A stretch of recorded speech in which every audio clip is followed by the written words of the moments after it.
Welcome back to another edition of Real Recognizes Real, where I am your host, College Cottrell. And this week we're going to the defensive side of the ball, and we're traveling down to Norman, Oklahoma to look at none other Edge R. Mason Thomas. So, with that said, I do want to go ahead and get right on into it. And you know how it goes. We'll go through the pros and cons with you. We'll give you the NFL comparison, and then ultimately we'll review three games of his college career and just kind of assess where he's at and ultimately show you guys what I think he could be at the next level. So without further ado, we'll go ahead and get right on into the pros and cons here. And the first thing that really stands out to me with R. Mason Thomas is his ability to win with either speed or power, or combine the two ultimately to win a pass rush rep there. So I have speed to power here. He can win with get off. So, as soon as the ball moves, he's getting off the snap there and he's beating tackles pretty much out of their stance, almost every obvious passing situation there. And like I mentioned, he can also win with that bull rush with the power. It's just kind of a change of pace thing there. The second thing that I have with him that really stands out to me is that his bend is absolutely immaculate. So I know you guys have seen, the combine drills or pro day drills and things like that where you have your edge rushers running around the hoop. He is absolutely excellent at doing that, where he can get low, get under those bigger tackles. And I think especially for him being an undersized guy, that bend is going to be critical, especially at the next level when you want to beat those guys that have the athleticism, but also have the size over you there. And then the last thing that I have with him ultimately is that he's a versatile guy. At Oklahoma, they used him in a lot of different situations where they had him lined up as a traditional kind of 3-4 outside linebacker. So he would have the ability to drop into coverage. They'd also have him, on the edge as a traditional kind of pass rushers there, and then the five technique.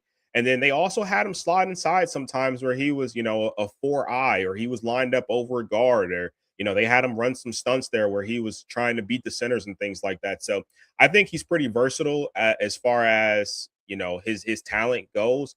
I wouldn't necessarily think it's a positive or a negative what he can do in coverage, but he just has the ability and the athleticism ultimately to drop into coverage. So I think that could be something that teams would look at as a positive there for him.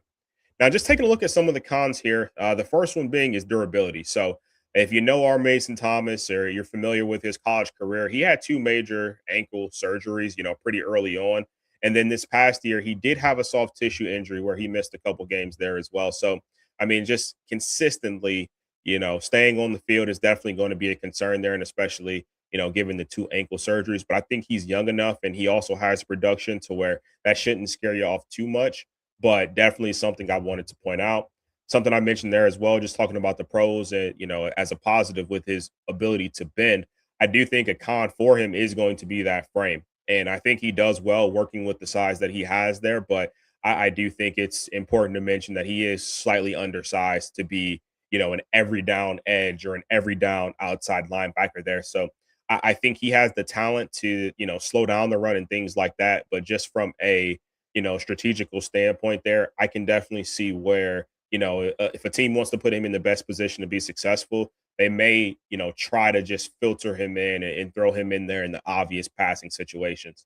And then ultimately, the last thing that I have here as a con is that, sometimes he needs to learn that he has to do his job. And, to me, I think it was pretty obvious that he was the best defender on this Oklahoma defense. And I think at times that made him probably feel like he had, to do more, or he felt like there was more on his plate that, he wanted to do. And so I saw it at times that he would lose contain or, sometimes lose his gap integrity in the run game and things like that. I think that's something pretty easy to fix. It wasn't something that, stuck out as something that happened necessarily all the time, but you noticed it, in the games against more mobile quarterbacks. And two of those games, the two games they had against mobile quarterbacks, we will kind of point out here during the film study. So, but with that said, though, I do want to go ahead and get into his player comparison here. And for me, I think that our Mason Thomas reminds me a lot of Nick Bonito, especially coming out of Oklahoma there. You look at these guys' frames, pretty much identical 6'2, 6'3, 241, 248. Nick Bonito was a special athlete. And yeah, obviously you saw that on display at the combine, 35.5-inch vertical, 4'5, 440. And our Mason Thomas, though, is no slouch. He didn't necessarily jump at the combine, but you see the 4.67 speed there. That's plenty speed to get off. And again, it's pretty evident when you see him on the field and his ability to rush the passer. And I do think it's a kind of funny comparison here as well, just kind of considering that Nick Benito was a guy who was coming out of Oklahoma there as well. Similar role there. Pretty much doing identical things. And Nick Benito is kind of transformed into being this monstrous edge rusher in the NFL. And coming out, he was a second round pick who, the talent was obviously shown there. But I think similar to Armace and Thomas here, I think you had some untapped potential there. And obviously both are very natural pass rushers, are going to be excellent at getting off and getting to the quarterback. So for me, I felt like this was the perfect comparison of the two. But with that said, let's go ahead and get into the film. So the first game that I have up here, we're going to go to 2024. So I got one game from 2024, which is going to be against Tulane, and I think this is a kind of an important game to look at because it was a close game pretty much the entire way. And I do want to remind you guys that Darian Mensah was Tulane's quarterback in 2024. So the fact that, he's now at Miami, the talent level is there. And then I also have two other games from 2025, one against Auburn and, Jackson Arnold being their quarterback, and then one against Lenora Sellers, who many believe is going to be a first or a second round pick next year when he ultimately comes out. So, three games that I ultimately wanted to highlight there. First one that we will start out with, though, is going to be from 2024 against Darian Mensah and that Tulane offense. So the first play that I have here, and it's going to be a positive play here, and that's going to be that R. Mason has purpose. So let's go ahead and dive right on in here. So you'll see him up at the top here, I believe, and starts off the game pretty early, defeats the cross block coming to him, and really just disrupts the play. And, with us focusing on edges, I do want to just kind of point this out as well. We're probably going to be looking a lot more at the end zone view just because it's going to be a lot cleaner to see exactly what's going on here. So you'll see it from here. R. Mason Thomas is over here. He's unblocked originally. He knows something is coming to him. And I think it was a really smart thing for him to try and go through it. And that really disrupts the play. And you can see it as it goes on here. The running back really never had an opportunity. And this looks like it's almost a hold there, but RS does a great job of disrupting that play. That's a tackle for a loss. His teammates come and clean that up. That's great stuff from him. Now we're going to move on to 7-13 in this one, where I have this charted as get off. So we're going to see the acceleration from the line of scrimmage here. Lane 2. Maybe I got to go a little bit further back. All right, perfect. So you'll see our Mason Thomas right here lined up, and he's I think he gets actually shifted slightly inside here. Yep, just like that. So he's in the 4-eye and get off right away, getting after the quarterback there, makes the quarterback get rid of it and throw it away pretty early there in that. So again, I think this shows the versatility there. So it doesn't have to just be from a traditional edge position. So again, you'll see here, they shift him slightly inside there. That's him right there. Comes over and passer situation, beats the edge on the outside and makes the quarterback throw the ball away pretty early there. And that, again, great get off from this guy in this game here. Now we're going to move on later in this game. And like I said earlier, this was a game that was pretty tight down the stretch. So, these defensive reps absolutely mattered in this one. So we'll go to 33-45. And I think as it became money time, he really started to put his stamp on the game. It's 24-19 here late in the fourth quarter. Boom. All right. So Tulane has the ball, and let's see if we can find our Mace. I think he's down here on the edge against the right tackle. Got this listed as purpose too. So right away, he had a plan. He executed beautifully as far as that goes. So we'll see it again from the end zone view here. So this is also what I'm talking about when I say speed to power. So he gets into him. The get off was great there. Then he gets into him a little bit, gives him a little push pull, goes around, runs the hoop there, gets a sack on the quarterback, and how quick that was. I mean, quarterback really never had an opportunity to make a play there. So I believe I have this as the very next play here. I'm imagining. Let's see what happens. So you got R Mason down there at the bottom again, and nothing really happens there. So believe I probably mischarted that one, but we will go ahead and go on to 35 minutes here in this game. All right. So moving positions here. Now he's lined up over the left tackle at the top there. And let's see what happens here. I got it listed as him just absolutely being a playmaker. So go off the edge. No, he's not getting to the quarterback. He's able to recognize right away that it's a screen pass, jumps up, disrupt the pass. You get the deflection, the bat down at the line of scrimmage there. Beautiful stuff from him. And it's something that he notices right away. So as an edge, boom, you see you're not getting blocked and you know it's a pass play. You see the ball is still in the quarterback's hands. You know something's got to be happening backside. And for R. Mason to just recognize that right away off the snap of the ball, gets the get off, gets right in front of the quarterback's lane there, gets his hands up, bats that ball down. That's beautiful, beautiful stuff from him to disrupt the play that could have gone for a really big gain there, just based on how the Tulane blockers got out there. So now we will go to the last play in this one. We're going to 38-23. So go 38-23 here. And I believe this is the one that put the game on ice. So it's 34-19. Tulane's got the ball here. They're trying to stay in it. But again, R. Mason down here, bottom of the screen, rushing against this right tackle here. Let's take a look and see what happens. Boom. Beats him to the edge. Sack, fumble, recovery, game time. Again, absolutely beautiful stuff from him in this game here. So again, take a look here, out the stance. You beat him with speed. He's already underneath this tackle, which again, I think he does a great job of utilizing his size and his frame there. And he's just running that hoop. He gets down underneath him, keep going around. You get the sack, you get the strip, you recover it yourself, and you put the game on ice. Beautiful stuff here from Mr. Nick Bonito. Now, let's go ahead and get into the second game here. And again, we're going to be going to 2025 in this one, and we're going to go into the game against Auburn. Now, this game against Auburn is kind of special because for the first half, he was actually serving a suspension due to a targeting call that had ultimately happened the week prior. So we only have one half of football. And so for us to be doing a film study with only one half of football, that shows you just his ability to put a stamp on a game here. So we will go ahead and get that pulled up here against Auburn. There we go. And first play, but I believe this was the second play right out of halftime.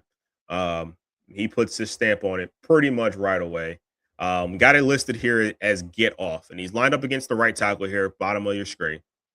And let's take a look and see what happens. So right away, boom, get off, runs the hoop, goes long, doesn't matter, gets to the quarterback. Luckily, the guys on the back end were in great coverage there, but he is relentless when it comes to attacking the quarterback and trying to get there. So again, they push him slightly inside there. He's able to beat him with speed around the edge and attacks the quarterback, gets the sack, and again, immediate impact being in the game. Literally, second play of the Auburn drive there. So now it's 3rd and 18. And you know what happens? They force him off the field there, and it leads to Oklahoma getting the ball back in a tie football game, might I add. So now we will go ahead and go to number 2 in the Auburn game. And that is going to be, looks like 2503 maybe.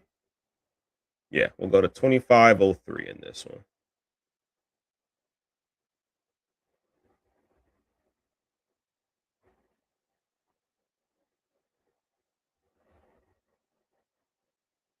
Nope, I like 2530.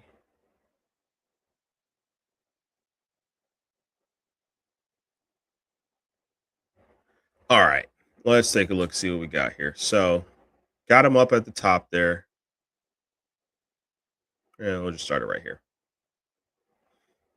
All right, perfect. So, we got our Mason lined up top of the screen here, and I got this listed as effort. So, you'll see here, I actually think this is a little bit of what I was talking about as far as him losing his gap integrity here, because I know this play ultimately goes for a big game here. So, you'd think here you had a player shoot the gap there. If our Mason is also there, there's no reason why this should turn into a monster game with just the Oklahoma defenders already being freed up there. But we'll let it run here. But look at it right now. So boom. This is, you would imagine that if this running back could find a way to split these two and get out there, this could potentially be a touchdown. Just with how it's happening there. So our Mason Jr., our Mason Thomas, excuse me, is going to be down here in this group of guys here. And let's take a look and see what he does. So boom, you see him on his horse. He is moving, takes the angle to get to the running back and gets him down there. You often do not see defensive defensive linemen or edge guys that are able to track down a running back like that in space, especially after missing the original play there. So again, I'm going to take it back just a little bit here, and I'm going to pause it to where you can see the angle that he ultimately had to take to get the running back down here. So boom, right there, he's essentially got like a 3-4 yard head start at this point. And our Mason is really trying to get back on balance and get out there. But what does he do? He gets on his horse. He says, I'm gonna go make the tackle. I'm not worried about my corners, not worried about my safeties doing it. I'll go do it myself. And that's great effort from a guy, especially in the run game when you know that he's a pass rusher, truly at heart there. Now we are going to move on to 33-13. And this one I got charted as um, him losing contain. So we will go here, our Mason Thomas, top of the screen here, and let's take a look and see what happens. So does a great job beating the tackle with speed there. But as a quarterback, your job is to, feel that pressure. You step up, and then there is absolutely nothing in this space over here. So let's take a look and see what Jackson Arnold does, who again is known as a mobile quarterback there as well. So he has some wheels to him. So does exactly that. Steps up, gets outside there, and then scrambles off for a big time gain. And this ultimately moved the chains and moved the sticks for a first down. So again, we'll see it from this angle here. I think it's one thing to be aggressive in terms of pass rush, but you do also have to be disciplined. And beating guys with speed off the edge is, it's great, and we saw it work out for you earlier in this game. But you also have to be mindful of who you're playing and also have a plan here. So again, I think losing contain here, pretty big alley. Jackson Arnold was able to get out there and get a first down for that Auburn Tigers team. Do your job. Again, not something that showed up a ton, but something I definitely wanted to point out there with them. And then we will go back down to 41-10, where I believe this was the last play of the game, where he absolutely put it on ice for Oklahoma here. So just to kind of paint the scene here, Auburn is down 5, and this is the fourth quarter. I believe this is fourth down, and they need this to try and go win the football game here. Our Mason Thomas is down here, bottom of the screen, lined up against the right tackle. And let's take a look and see what happens. Boom. So goes right through the right tackle. The running back is there. He tries to give the chip, but the bull rush was too strong there. He went right through the right tackle. So again, let's take a look at it from this angle here, from the end zone view. So you see, get off right away. The plan was always, you could tell, the plan was always to get under this tackle's chin and just go right through him, especially knowing that the running back is going to be here to chip as well. We'll go right through both of them and we'll make the play to end the game. So goes right through him, gets to the quarterback, gets the sack. I would have liked, just from a standpoint there, I would like Jackson Arnold to try and step up there. But when that pressure is in your face pretty much immediately there's really not much you can do. And again, Jackson Arnold put the stamp I mean, R. Mason Thomas put the stamp on that one, and that was ultimately all she wrote there in that game.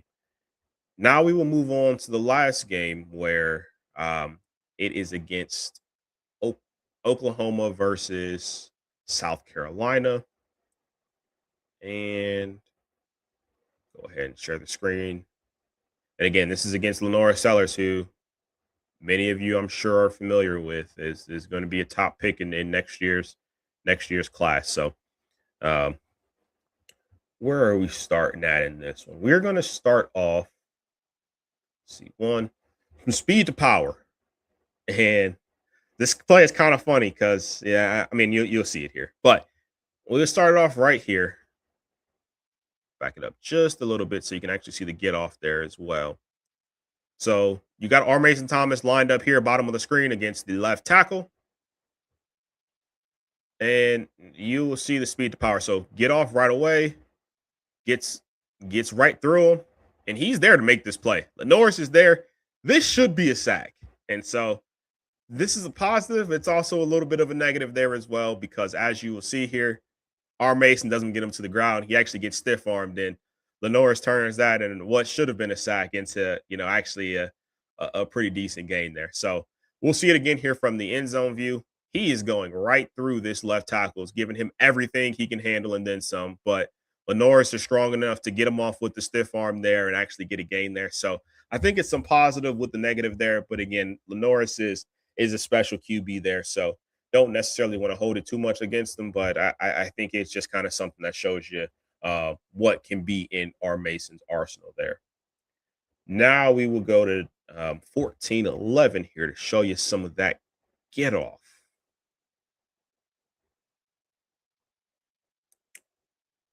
So again, this play is kind of funny too because it ultimately ends up being a touchdown here. But you have R. Mason Thomas, bottom of the screen here, going against the same left tackle that we just saw in the last play there. And look at the get off. So ball snap immediately off, going right through him. Use a little bit of power, use some speed there. Lenore's had to get it away quickly, and he got it away quick enough to where it ultimately ended up being a touchdown. But that is a great rep from R. Mason there. So we'll see it again here from the end zone view. He's lined up over here, immediately off, and one could argue that was a false start from the left tackle, just how he got out of his stance. But that's how quick you have to get out of your stance to get in front of R. Mason here. So we'll kind of watch it slowly here. Ball hasn't been snapped yet. Left tackle's already out. That is the R. Mason Thomas effect here. That is exactly what this is. So gets through him, goes around, and right before you can get home, Lenoris gets the ball out. And it turns out to be a touchdown there. But again, we're more so focused on the rep itself. They're not the result of the play. Now we're going to move on to 2502. And we just got a few more in this one before we are all wrapped up here with Mr. Thomas.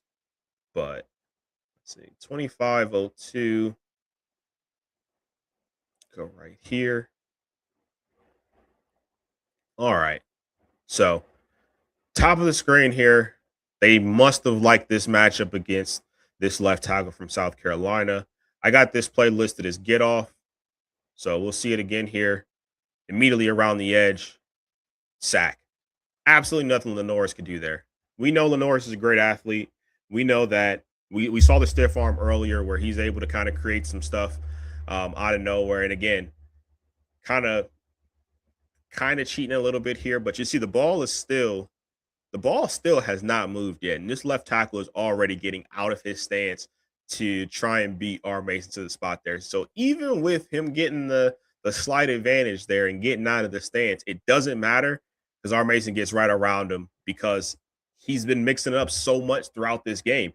He had been bull rushing him and getting home. And now this time, immediate outside little dip, go through, and you get the sack on the quarterback in less than 2 seconds. I mean, that's incredible stuff there from R. Mason Thomas there.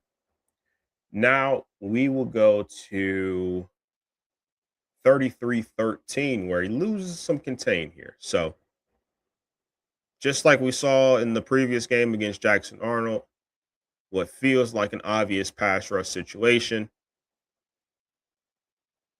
Believe this is no, we're going to 28. Sorry, 28 even. It's probably the same play. We'll probably get back here, but boom. So bottom of the screen here, lined up. They moved him. Now he's up against the right tackle here, and gets a somewhat of a decent rush there. Did he get held?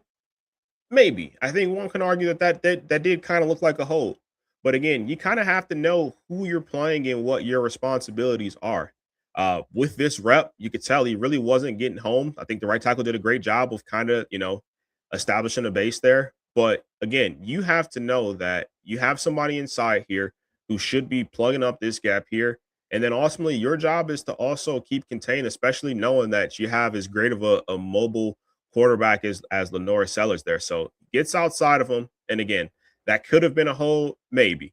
But I also don't like the visual of Lenore's being there and he's just running. And our Mason is just has his hands up, kind of going downfield there, not even trying to make a play there. We saw the effort in the last game, and we saw him chase down a running back from Auburn. In this one, he felt like he got held, and I think he had a solid argument, but doesn't mean you have to run downfield with your hands up when you have the ability to go down and make a play there as well. So just kind of two things I wanted to point out there with that one. But as always, we have to end it with something good, and we're going to end it with the get off. And we're going to go to 29-30. So just a couple plays later in this one. And I feel like he redeemed himself quite well.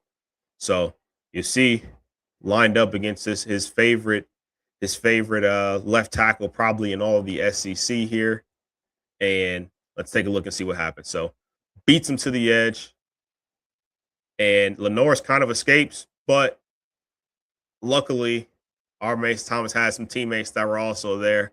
Still gets credit here with the sack ultimately. So right away, boom, finish your food.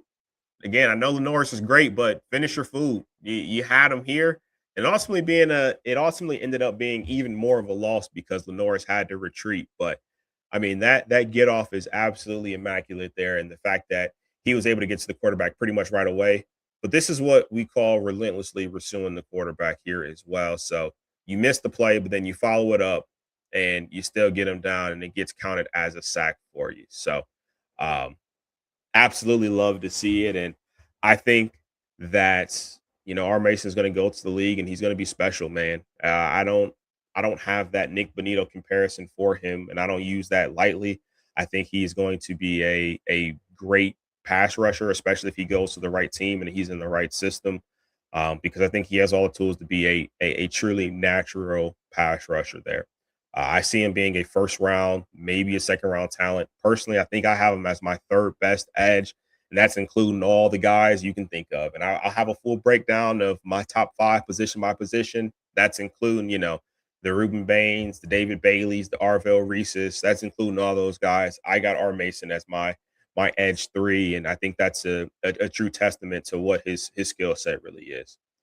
But with that said, that is all this week for the film breakdown. Next week, we're going to go back to the offensive side of the ball, and we're going to stay in the SEC though. We're going to go to Vanderbilt, and we're going to break down some Eli Stowers film. So appreciate you guys tapping in here with me today. I hope you guys are enjoying March Madness. And until next week, when we break down another guy, and we were just getting 1 week closer to the NFL draft actually happening. So again, appreciate all you guys tapping in here with me, and look forward to seeing you here again next week.